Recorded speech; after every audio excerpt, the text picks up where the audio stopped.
Hello बच्चों, चौहानी education channel में आपका स्वागत है। बच्चों, आज हम लर्निंग आउटकम्स आधारित लर्निंग गैप सामग्री ब्रिज कोर्स कक्षा 7वीं विषय विज्ञान के अध्याय क्रमांक 11 प्रकाश, छाया एवं परावर्तन के संबंध में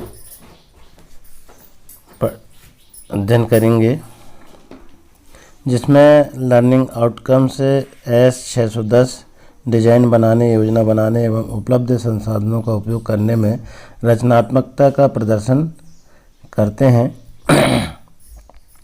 इस पाठ का अवलोकन करें। इससे पूर्व आपके द्वारा अगर चैनल को सब्सक्राइब नहीं किया गया है तो चैनल को सब्सक्राइब कर लें और बेल आइकन को प्रेस कर लें, जिससे कि वीडियो की नोटिफिकेशन आपको प्राप्त होती रहेगी।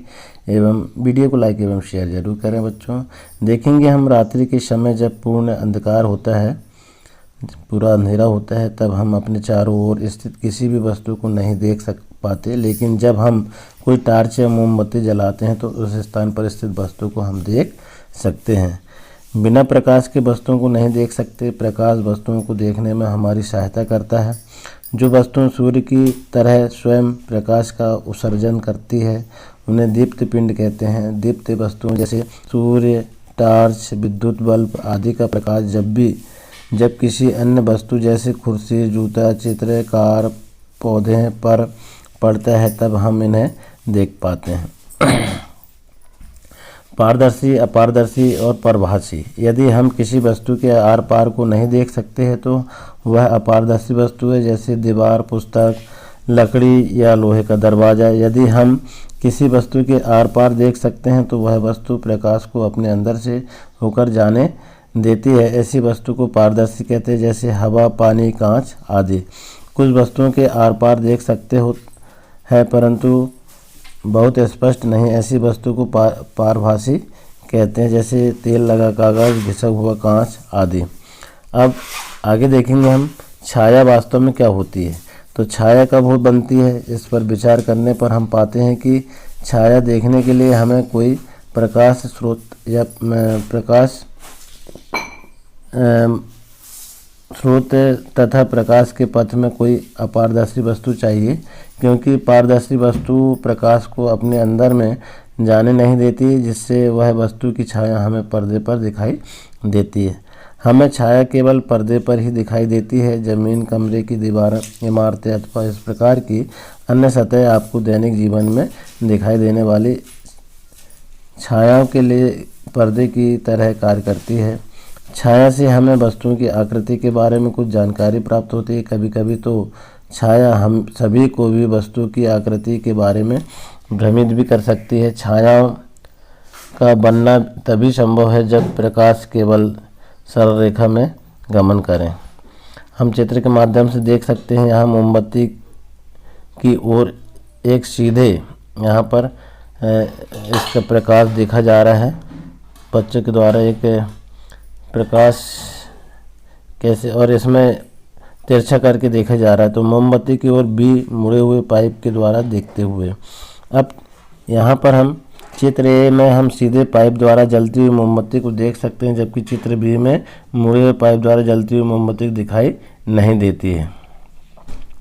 यह दर्शाता है कि प्रकाश एक सरल रेखा में गमन करता है। इस कारण जब कोई अपारदर्शी वस्तु इसे रोकती है तो उस वस्तु की छाया बनती है। अब देखेंगे हम दर्पण तथा परावर्तन। हम सभी घर पर दर्पण का प्रयोग करते हैं। आप दर्पण में अपने चेहरे को देखते हैं, जो आप देखते हैं वही दर्पण में आपको चेहरे का परावर्तन है। हम दर्पण के सामने रखी हुई वस्तु का परावर्तन भी दर्पण में देखते हैं। कभी कभी हम झील अथवा तालाब के पानी में पेड़ों, इमारतों तथा अन्य वस्तुओं का परावर्तन देखते हैं। प्रकाश किस प्रकार गमन करता है तथा यह किस प्रकार दर्पण से परावर्तित होता है, यह देखने के लिए हमें एक क्रियाकलाप करते हैं। क्रियाकलाप क्या है बच्चों, देखेंगे हम। तो हम देखेंगे यहाँ पर, देखिए आप, सरल रेखा में चलता हुआ तथा दर्पण से परावर्तित होता हुआ प्रकाश देखिए आप यहाँ पर चित्र के माध्यम से पूरा ये दर्पण से कैसे परावर्तित किरणें जो है दिखाई दे रही है। अब एक बड़ी थर्माकोल की शीट के एक किनारे पर एक कंघी तथा इसके दूसरे किनारे पर एक दर्पण लगाइए। चित्रानुसार दर्पण, यहाँ चित्र देख रहे हैं आप, तो चित्र अनुसार दर्पण तथा कंघी के बीच कागज की गहरी रंगीन शीट बिछाइए। अब कंघी के सामने टार्च से प्रकाश किरणें डालिए। हम चित्र में दिखाए अनुसार पैटर्न प्राप्त करते हैं। इस क्रियाकलाप से हमें यह ज्ञात होता है कि प्रकाश किस प्रकार गमन करता है तथा यह किस प्रकार दर्पण से परावर्तित होता है। सूची छिद्र कैमरा, पिनहोल कैमरा। सूची छिद्र कैमरे का उपयोग वस्तुओं के प्रतिबिंब देखने के लिए किया जाता है। सूची छिद्र कैमरे द्वारा हम किसी वस्तु को प्रतिबिंबित देख सकते हैं जब वस्तु सूर्य के प्रकाश में रखी हो। तो इस प्रकार से हमने पाठ का अध्ययन किया बच्चों। अब इसके अंतर्गत हम वर्कशीट को हल करेंगे। तो वर्कशीट 1 में क्या है, नंबर 1 प्रश्न है, दीप्त पिंड किसे कहते हैं। दीप्त पिंड जो वस्तुएं सूर्य की तरह स्वयं प्रकाश का उत्सर्जन करती है उन्हें दीप्त पिंड कहते हैं। प्रश्न दूसरा है, किन्हीं 3 दीप्त वस्तुओं के नाम लिखिए। तो दीप्त वस्तुओं के नाम है, पहला सूर्य, टार्च और विद्युत बल्ब, ये दीप्त वस्तु हैं। इसके बाद प्रश्न तीसरा क्या है, पारदर्शी किसे कहते हैं। कोई 2 पारदर्शी वस्तु के नाम लिखो। तो पारदर्शी, यदि हम किसी वस्तु के आर पार देख सकते हैं तो वह वस्तु प्रकाश को अपने अंदर से होकर जाने देती है। ऐसी वस्तु को पारदर्शी वस्तु कहते हैं। उदाहरण हवा, पानी और कांच। प्रश्न 4 देखिए, अपारदर्शी किसे कहते हैं। तो किन्हीं 2 अपारदर्शी वस्तु के नाम लिखेंगे। तो अपारदर्शी, यदि हम किसी वस्तु को आर पार नहीं देख सकते हैं तो वह अपारदर्शी वस्तु है। उदाहरण दीवार, पुस्तक, लकड़ी या लोहे का दरवाजा। प्रश्न 5 इसी के अंतर्गत देखेंगे हम। तो परभासी किसे कहते हैं। किन्हीं 2 परभासी वस्तु के नाम लिखें। परभासी, कुछ वस्तुओं को आर पार देख तो सकते हैं परंतु बहुत स्पष्ट नहीं, ऐसी वस्तुओं को पारभासी कहते हैं। उदाहरण तेल लगा कागज, घिसा हुआ कांच। अब इसी के अंतर्गत वर्कशीट 2 को हल करेंगे बच्चों हम। तो इसमें है प्रश्न क्रमांक 1, छाया बनने के लिए आवश्यक कारक कौन से हैं। छाया बनने के लिए आवश्यक कारक है प्रकाश, जमीन, कमरे की दीवार और इमारतें। छाया का बनना तभी संभव है जब प्रकाश केवल सरल रेखा में गमन करें। अब यहाँ पर हम देखेंगे प्रश्न 2 में, प्रकाश एक सीधी रेखा में गमन करता है, इसे एक क्रियाकलाप द्वारा दर्शाइए। देखिए आप, प्रकाश यहाँ आँख से इस प्रकार को मोमबत्ती के चित्र को देखें हम, इसको सीधी रेखा से या हम सीधे से देख सकते हैं और यहाँ तिरछा करके देखते हैं तो यहाँ पे दिखाई नहीं देता। तो चित्र ऐसे स्पष्ट कि प्रकाश सीधी रेखा में ही गमन करता है। चित्र के माध्यम से हमने देखा। इसके बाद देखेंगे प्रश्न 3, परावर्तन किसे कहते हैं। अब परावर्तन क्या है, जब कोई प्रकाश किसी अन्य माध्यम से टकराकर उसी माध्यम में वापस लौट जाता है तो यह प्रकाश का परावर्तन कहलाता है। प्रश्न 4 है, प्रकृति में आप कोई परावर्तन की घटना देखते हैं, कोई उदाहरण देकर स्पष्ट करें। तो सामान्यतः जीवन में प्रकाश, ध्वनि व जल तरंगों का परावर्तन देखने को मिलता है। जब हम दर्पण में देखते हैं तो हमें अपना चेहरा दिखाई देता है। इसके बाद देखेंगे प्रश्न 5, प्रकाश के परावर्तन की घटना को किसी क्रियाकलाप के द्वारा प्रदर्शित कीजिए। तो एक बड़ी थर्माकोल की शीट के एक किनारे पर एक कंघी तथा इसके दूसरे किनारे पर एक दर्पण लगाइए। दर्पण तथा कंघी के बीच कागज की गहरी रंगीन शीट बिछाइए। इसे सूर्य के प्रकाश में रखिए या कंघी के सामने टार्च से प्रकाश किरणें डालिए। हम पाएंगे कि प्रकाश किस प्रकार दर्पण से परावर्तित होता है। अब देखेंगे प्रोजेक्ट कार्य 1। तो प्रश्न 1, अपने आसपास पाए जाने वाली 20 वस्तुओं की सूची बनाइए तथा उन्हें निम्नानुसार वर्गीकृत कीजिए। क्रमांक, वस्तु के नाम, पारदर्शी, अपारदर्शी, परभासी, दीप्त और अदीप्त।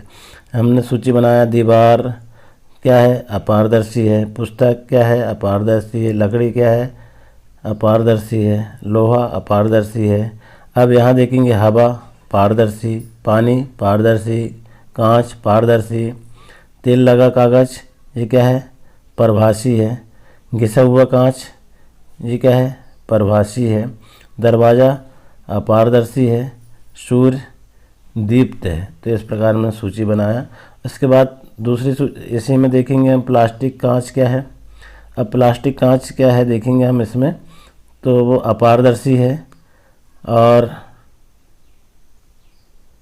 परभासी पारदर्शी। देखिए आप, अपारदर्शी थाली, स्टील, गिलास, कागज प्लेट ये अपारदर्शी है। कार क्या है, दीप्त है। कुर्सी दीप्त है। और टार्च जो है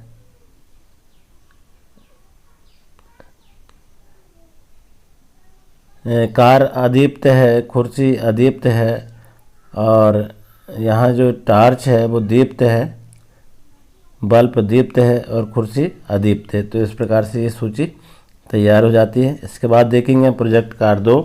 प्रश्न 2, एक सूची छिद्र कैमरे का निर्माण कीजिए तथा उसकी विधि द्वारा उपयोग कीजिए। छात्र कक्षा 6वीं विज्ञान की पुस्तक के अध्याय 11 प्रकाश, छात्रा एवं परिवर्तन का पृष्ठ 110 की सहायता ले सकते हैं। हम देखेंगे इस चित्र को, हमने A, B, C इन चित्र को बनाया है। इसमें कैमरे की मदद से हम छिद्र कैमरा इसमें लगा हुआ है, इन चित्रों में हम बहुत अच्छे से देख सकते हैं। इसके बाद देखेंगे बच्चों हम प्रोजेक्ट कार्य 3, क्या आप जागरूक हैं?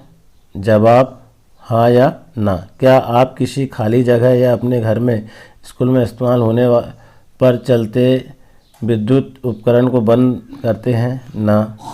क्या आप कम दूरी की यात्रा करने के लिए साइकिल या पैदल यात्रा का विकल्प इस्तेमाल करते हैं? हाँ। क्या आप नए बिजली के उपकरण खरीदने से पहले उसका ऊर्जा क्षमता का लेवल चेक करते हैं? हाँ। क्या आप के घरों में दिन के समय ट्यूबलाइट या बल्ब की रोशनी की जगह दिन के उजाले का सूर्य के प्रकाश का इस्तेमाल किया जाता है? हाँ। क्या आपके घर में गैस बर्नर पर बर्तन के ऊपर ढक्कन डाल के भोजन पर पकाया जाता है? हाँ। क्या आपके घर सौर पैनल या सौर कुकर का उपयोग किया जाता है? हाँ। क्या आप भोजन पकाने आवश्यक सामग्री को पहले से इकट्ठा करके रखते हैं? हाँ। क्या आप भोजन को ठंडा होने के उपरांत फ्रिज में रखते हैं? हाँ।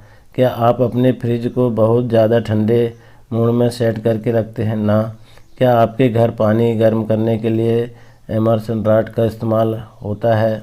ना। क्या आपके घर में भोजन पकाने हेतु विद्युत हीटर का उपयोग किया जाता है? ना। क्या आप हर वर्ष अपने जन्मदिन पर एक पेड़ लगाते हैं? हाँ। क्या आप अपने मित्रों को पेड़ लगाने हेतु प्रेरित करते हैं? हाँ। अब देखिए आप नंबर 1, हाँ सुधार की आवश्यकता, हाँ। नंबर 5, हाँ सुधार हो रहा है। 7, हाँ प्रयास अच्छा रहा है। 10, प्रयास बहुत अच्छा है। 13, हाँ प्रयास उत्कृष्ट है। ये इसके माध्यम से समझ सकते हैं। अब हम यहाँ देखेंगे स्व आकलन। तो प्रश्न 1 है, सही विकल्प चुनकर लिखिए। नंबर 1, दीप्त पिंड का उदाहरण सूर्य है। 4 ऑप्शन इसमें दिए है, कुर्सी, जूते, फूल, तो इसका सही आंसर है सूर्य। तीसरा भी, एक सफ़ेद रंग की शर्ट धूप में सूख रही है, इससे बनने वाली छाया का रंग कैसा होगा? अब 4 यहाँ पर छाया का रंग तो काला ही होगा, तो यहाँ काला सही आएगा। सफ़ेद, नीला, लाल ये नहीं होगा, काला होगा, तो काला सही है। इसके बाद देखेंगे प्रकाश खालिस्तान गमन करता है। तो प्रकाश जो सरल रेखा में गमन करता है, वृत्ति रेखा भी नहीं करता है, वक्री भी नहीं करता है और तिर्यक भी नहीं करता है। किस में करता है? सरल रेखा में करता है। इसके बाद देखेंगे प्रश्न 2, सत्य असत्य पहचान कर लिखिए। नंबर 1, ए, प्रकाश सरल रेखा में गमन नहीं करता, असत्य है, सरल रेखा में करता है। जब प्रकाश के पथ में कोई अपारदर्शी वस्तु आ जाती है तो वह छाया बनती है, सत्य है। टार्च एक दीप्त वस्तु है, सत्य है। पुस्तक एक पारदर्शी वस्तु का उदाहरण, असत्य है। प्रकाश की किरण जब दर्पण पर पड़ती है तब परावर्तित हो जाती है, ये भी सत्य है। इसके बाद देखेंगे रिक्त स्थान। अब रिक्त स्थान की पूर्ति कीजिए। प्रकाश के मार्ग में अपारदर्शी वस्तु आने पर क्या बनता है? छाया बनती है, तो छाया लिख देंगे आप। खालिस्तान दीप्त पिंड का उदाहरण, सूर्य दीप्त पिंड का उदाहरण। खालिस्तान पारदर्शी का उदाहरण कांच है, कांच लिख देंगे। दर्पण में हमारे चेहरे का प्रतिबिंब क्या होता है? परावर्तित होता है, परिवर्तन लिख देंगे। इसके बाद देखेंगे हम सही जोड़ी। तो पारदर्शी क्या है? इसमें चश्मे का कांच है। अपारदर्शी क्या है? लकड़ी का दरवाज़ा। परभासी क्या है? कोहरा। परावर्तन क्या है? दर्पण द्वारा। छाया का बनना, प्रकाश के मार्ग में अपारदर्शी वस्तु आना। इस प्रकार जोड़ी को हम मिला लेंगे। के बाद में प्रश्न 5 है, एक दर्पण, एक पूर्ण अंधेरे कमरे में यदि आप अपने चेहरे के सामने कोई दर्पण रखें तो क्या आप दर्पण में स्वयं का चेहरा देख सकेंगे? कारण बताओ। हाँ, यह क्रियाकलाप रात्रि के समय अथवा एक अंधेरे कमरे में किया जाना चाहिए। अपने किसी मित्र से कहिए कि वह एक हाथ में दर्पण लेकर कमरे के एक कोने में खड़ा हो जाए, एक हाथ में टार्च लेकर आप कमरे के दूसरे कोने में खड़े हो जाएं। टार्च के कांच को अपनी अंगुलियों से ढकेलिए तथा टार्च को जलाएं। किरण पुंज प्राप्त करने के लिए अपनी अंगुलियों के बीच कुछ जगह छोड़ें। प्रकाश पुंज को आपके मित्र के द्वारा पकड़े हुए दर्पण पर डालिए। आप देखें टार्च को दिशा इस प्रकार समायोजित कीजिए कि प्रकाश का धब्बा कमरे में खड़े किसी दूसरे मित्र के ऊपर पड़े। इस क्रियाकलाप से स्पष्ट होता है कि हम अंधेरे में भी स्वयं को चेहरा देख सकेंगे। तो इस प्रकार हमारे अध्याय 11 प्रकाश, छाया एवं परावर्तन लर्निंग आउटकम्स ब्रिज कोर्स की सामग्री, स्वाकलन एवं प्रोजेक्ट कार्य और वर्कशीट को हमने इस पाठ पे हल किया। आशा है बच्चों आपको पसंद आई होगी। इसी तरह और आने वाली वर्कशीट को तैयार करने के लिए वीडियो में बने रहें। धन्यवाद।